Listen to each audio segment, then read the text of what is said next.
Hi, and welcome to episode number 15 of Ask Ian. My name is Ian Westerman, and I'm the head pro at EssentialTennis.com, where it's my mission to bring passionate instruction to passionate tennis players all over the world, just like you. Today, we're going to be answering a question from Bob, and he wrote me a pretty long question, so I'm just going to paraphrase. Basically, he wrote to me and asked, how come we never hear about professional tennis players getting tennis elbow? We hear about all other kinds of injuries. Nadal has his knees, and recently his wrist, for example. Del Potro has reoccurring wrist issues. Those are the first ones that come to mind. But we hear about injuries in all of their different parts of the body, but we never really hear about tennis elbow. Whereas recreational players, players that play for fun and enjoyment, or are very competitive even, but at a lower level of play, let's say 4.0 and below, we hear about tennis elbow all the time. So what's up with that? And Bob first and foremost asked, is that accurate? And in my experience, Bob, yes, it is accurate. For professional tennis players, and I guess I would say in general, 5.0, 5.5 players and above, which encompasses many different levels of play, you really hardly ever see anybody that struggles with tennis elbow. So why is that? In my experience, it comes down to three factors, and I'll discuss each of them briefly here. Number one is technique. The quality of your swing technique really dictates a lot, determines a lot when it comes to what kind of strain is being placed on the body. And it's pretty universal when you look across the full range of levels of player. When you look at a complete beginner, maybe a 2.0, 2.5 player, even 3.0, you'll see a completely different technique from player to player to player. Some players, it's almost like they're just totally making it up on the spot. And sometimes they are, and they'll even admit to that. And they'll just say, I'm just trying to do the best that I can. And they don't have a whole lot of direction or guidance yet as far as how to swing the racket. That's totally fine as far as it goes, but the less natural and fundamentally correct technique is, the more chance there is that it's going to do something to hurt the body. And when you take a racket, especially a lighter one, and you swing it again and again and again with improper technique, especially the smaller parts of the body are going to suffer. The wrist, the forearm, the elbow, and the shoulder are typically the first things that start to become inflamed and angry when technique is poor and it's done repetitively, just again and again. That's where tendonitis starts to come into play, and that's what tennis elbow is.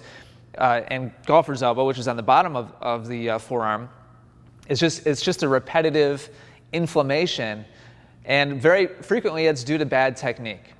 Now, the second thing that I want to talk about is very closely related to poor technique, or technique in general, and that is tension or tightness of the body. Even if your swing, and I'm talking about generally the larger swings, your serve, your forehand, your backhand, even if all the fundamental kind of points are there, and you're hitting your take back position correctly, you're hitting your contact point correctly, you've got a fundamentally solid follow through, even if all those things are there, but as you're making that motion, there's a lot of tension from your shoulder down, the likelihood of injuring yourself, again, especially those smaller parts of the body, are still very high. Even if you're technically hitting all the different points that you should be, and you're in all the right positions, if your body is tight, your likelihood of tendonitis, tennis elbow, specifically, is much, much higher. Your average professional player is much more relaxed when it comes to the actual swing, and their level of technique, fundamentally speaking, is far superior than your average tennis player. So you add those two things together, and the likelihood of tendonitis coming into play is extremely high compared to a professional player. Now, the third and final thing that I have down here, Bob, is physical conditioning. And it's interesting. I feel like my technique is pretty solid. There's a lot of things I could improve. I'm not a world-class player, or really anywhere close to that, but I am a 5.0 level player. I've got pretty solid fundamental technique. on both sides, and I never dealt with tennis elbow or golfer's elbow ever in my life until after I graduated from college. I started teaching full-time, and then 3, 4, 5 years into my full-time teaching career, where I was a full-time on-court, traditional instructor, all of a sudden I started dealing with it. And at that point in time, I had really stopped hitting a lot. I wasn't hitting at full speed very much anymore.